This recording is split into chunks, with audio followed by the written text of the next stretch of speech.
So this is my honest in-depth comparison with the Action 4 and the new GoPro Hero 12. Which is the better camera and which one should you get? The Action 4 at $399 or the GoPro Hero 12 at $399 as well? Let's start with an audio test. So this is an audio test with the GoPro Hero 12 and the Action 4. The Action 4 has the ultra wide field of view and the GoPro Hero 12 has the hyper view. This is the audio coming directly from these cameras. Which sounds better? Is it the GoPro Hero 12 or is it the Action 4? Now, as of an audio comparison between these two cameras, the Action 4 sounds a little bit more crisp to my ears. The GoPro Hero 12 still has that hint of bubble sound. Even though it sounds good, I would give the point to the Action 4. Now, there is one thing the Action 4 can't do, which the GoPro Hero 12 can do. And that is to connect something like AirPods and control the camera using AirPods by voice commands. Now, as of the Bluetooth and wireless audio, the Action 4 can do the exact same thing, but it will require an external microphone like the DJI mic system, which is an additional cost, but in my opinion, this is worth every penny. And this will also give you more flexibility in terms of when and where you can start and stop record, since it has a 200-meter range from the transmitter to the receiver. Now, if we're looking for a better audio system, I can highly recommend the DJI mic. There is a link and a review down in the description below if you want to check it out.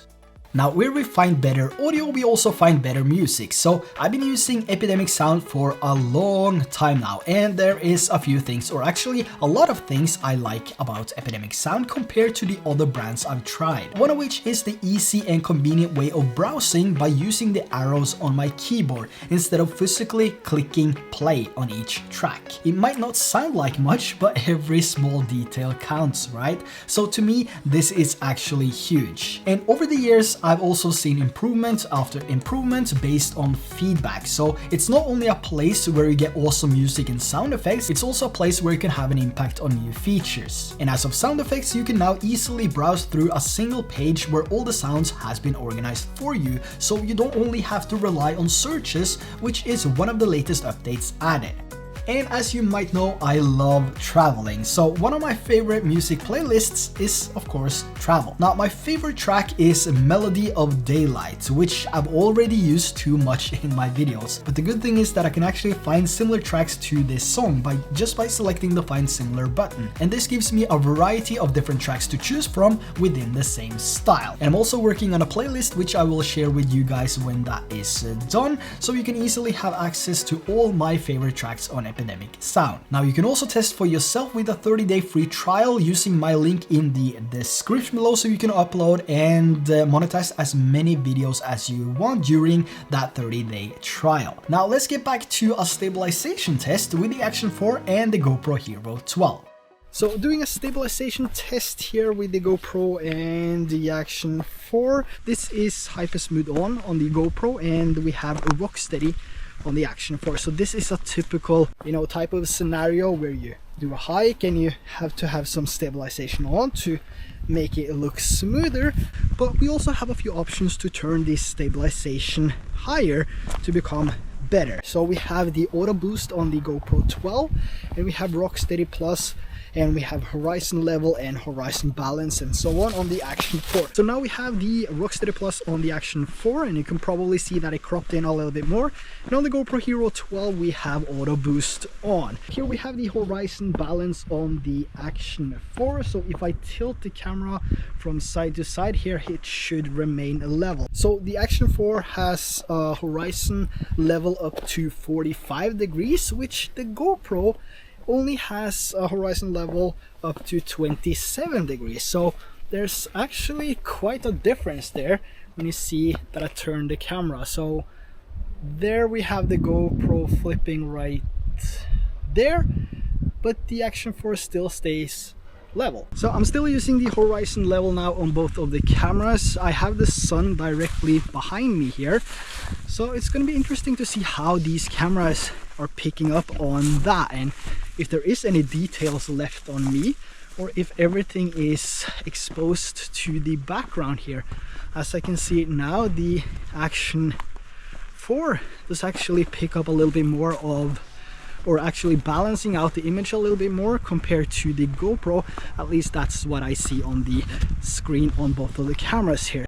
Now, as of stabilization, both cameras look good to me, and there's not much difference when doing normal activities. Now, both of the cameras have horizon level as well as horizon lock, so if you really want to keep that horizon level, you can swap over to horizon level at 5.3K on the GoPro and 4K on the Action 4. As for horizon lock, with the Action 4, you need to drop down to 2.7K resolution, whilst the GoPro can still shoot in 5.3K, keeping the entire horizon level no matter movement. Even though the 2.7K doesn't look bad on the Action 4, I do prefer the stabilization from the GoPro, which does a better job of keeping the footage stabilized and centered. Now, as of slow motion, both cameras can shoot 4K at 120 FPS, but also at 240 FPS, but this is where the GoPro shines with its 2.7K resolution, whilst on the Action 4 we have to drop down to 1080p in order to get that 240 FPS slow motion. Now, looking at the quality comparison here, can you guys spot the resolution difference between 2.7K and 1080p? If you're watching this on a phone, then it might be hard to spot the difference, but if you're watching this on a bigger screen, then you might be able to see the difference. I see a little bit more clarity with the GoPro, as well as more details in the shadows compared to the Action 4, but crisp quality with smooth slow motion is always another big area to consider if you're looking for an action camera. But as of 4K 120, there's no significant difference, with both cameras set to auto, the normal color profile on the Action 4 and the natural color profile on the GoPro. The Osmo Action 4 has that more natural look compared to the GoPro, which still looks a little bit too oversaturated at times. Now, using an action camera in low light is becoming more and more popular, and we as consumers have high demands, and at times we expect too much from these cameras. The Action 4, in example, has a 1/1.3 inch CMOS sensor compared to the 1/1.9 inch on the GoPro 12, which provides a much better low light image. So you have this low light image enhancement feature, and when you put this to auto, the camera will automatically detect and add a noise reduction to the image when you go from a bright scene to a scene with less light. So here's a side-by-side comparison with the Action 4 and the GoPro 12. The Action 4 will always be the better low light camera because it has a better sensor, where each pixel has a larger size compared to the GoPro 12. So for shooting low light videos, the Action 4 is still the king of action cameras. Now, where the Action 4 is superior in low light, the GoPro Hero 12 still has that high resolution, which you can use with the standard HDR and log profile. So here's a side-by-side shot with the Action 4 shooting in 4K 30 FPS and the GoPro 12 in 5.3K HDR at 30 FPS. To me, the Hero 12 has more punch in the colors, my face is clearer, and there's also more details in the sky. But talking about punch when it comes to colors, auto white balance is something I've been playing around with, and to me the Action 4 just has that better true to eye white balance correction compared to the GoPro Hero 12, which constantly seem to want to lean towards the warmer side, which is strange. Now, as of a side-by-side comparison here of the image quality, it's hard to say which one I like more. I feel like one is better at 80% of my daily tasks, whilst the other one is better for tropical environments, which I can't seem to find here in Norway. But as of image quality, if you're watching this on a smartphone, you might not be able to spot the difference, but if you're watching this on a bigger monitor, then maybe. The Action 4 also has that sharpening option from +1 to -2, which is similar to GoPro's high, medium, and low.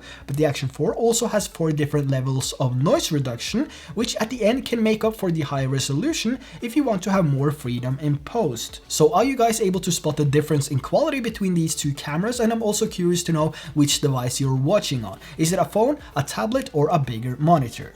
Now, another interesting part with the GoPro Hero 12 is that you can actually shoot in 10-bit regardless of the log profile, the GP log profile. So you can shoot 10-bit footage using the standard video, and this goes from 4K up to 5.3K. So everything below that is going to be 8-bit.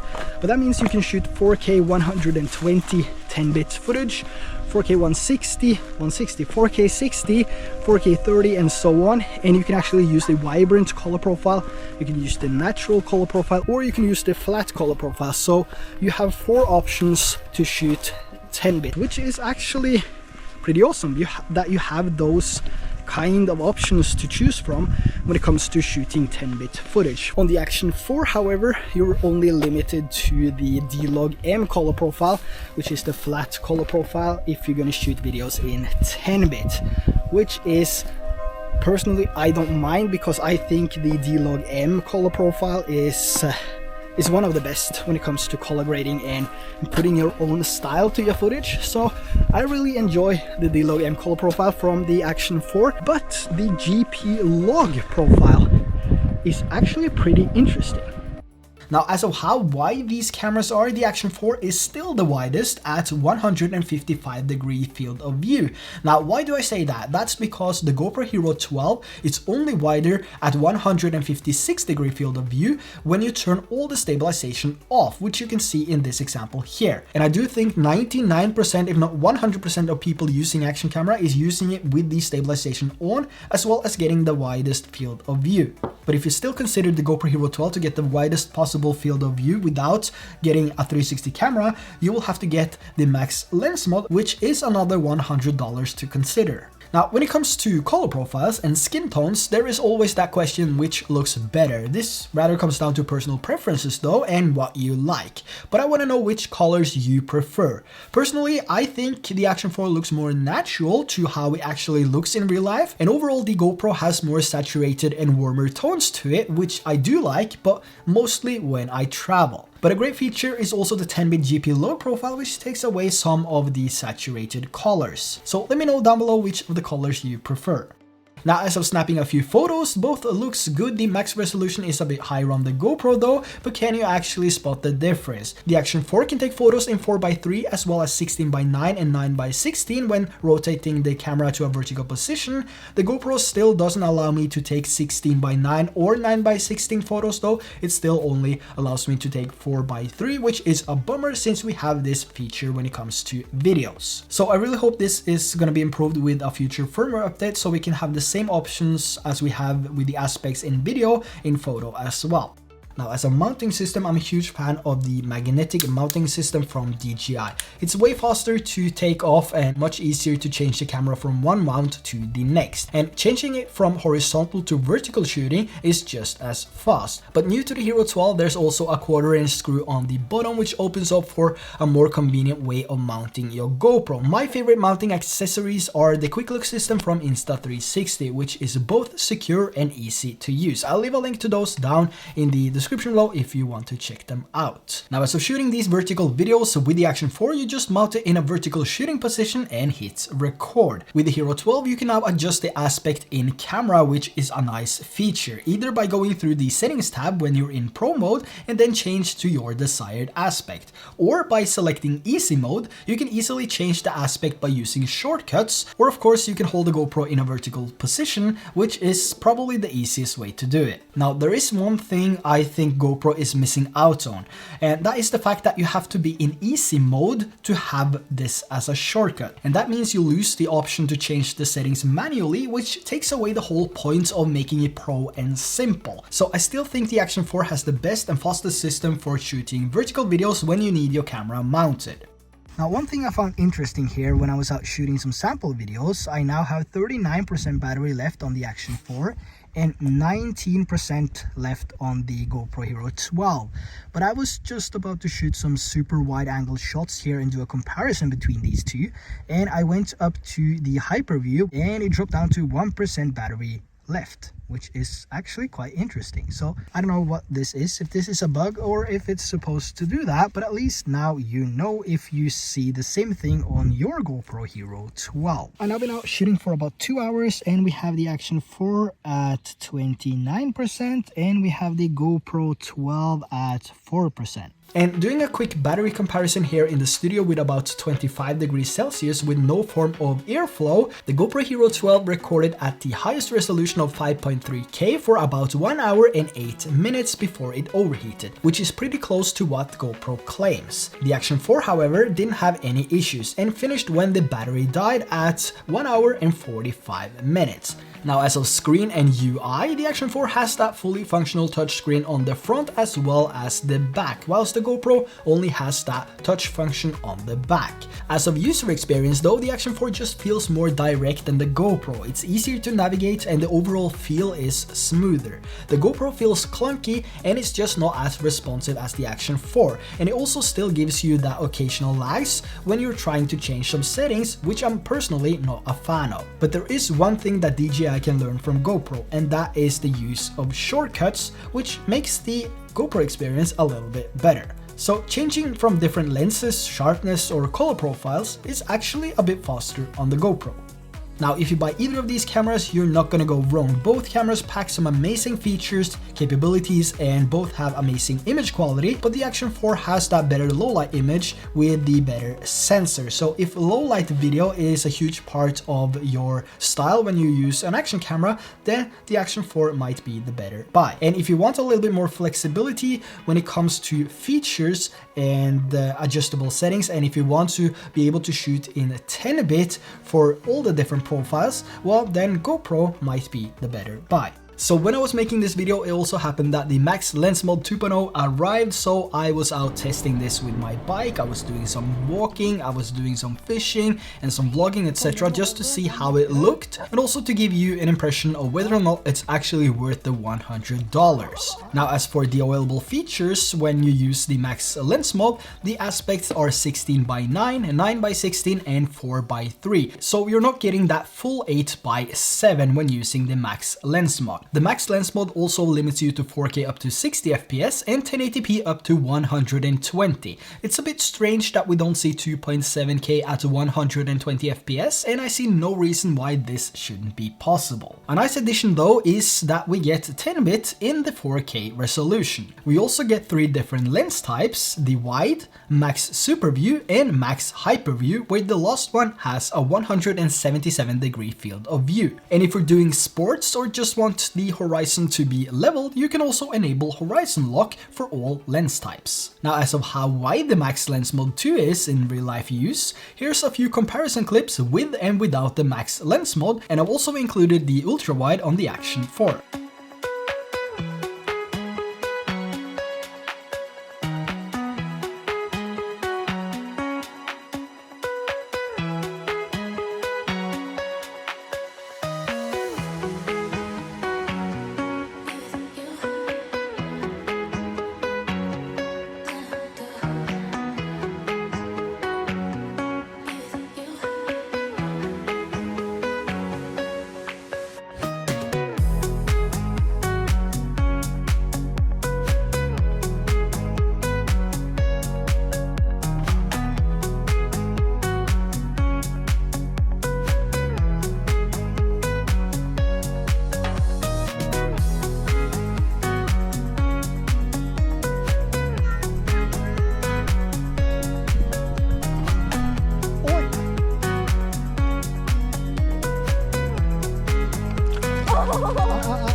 Now, whether or not the Max Lens Mod is worth the price has to be your decision to make. As of my use, I would probably use this the most when I'm out with my motorcycle, or if I do a few vlogs and when I'm out traveling and want the high resolution as well as a wider field of view to show the surroundings of where I am. But as of first use, it's hard to say whether or not this is actually worth it. So I will give you my personal opinion about this in about a month's time or so, and if you're not in a rush, then I suggest waiting for that video. Now, I want to know your thoughts on these two cameras, the Action 4 or the GoPro Hero 12, based on this comparison. Which of these two do you think looks better, which sounds better, and which is your preferred camera out of these two? Now, whichever you decide to go for, don't forget to grab some accessories down in the description below. I'll link my favorite accessories that I use with my action cameras, so if you're interested in that, check them out down below. Now, also don't forget to check out Epidemic Sound, the sponsor of today's video, and test it out for yourself for the 30 days free trial with my link in the description. So there you have my in-depth comparison of the GoPro and the Action 4.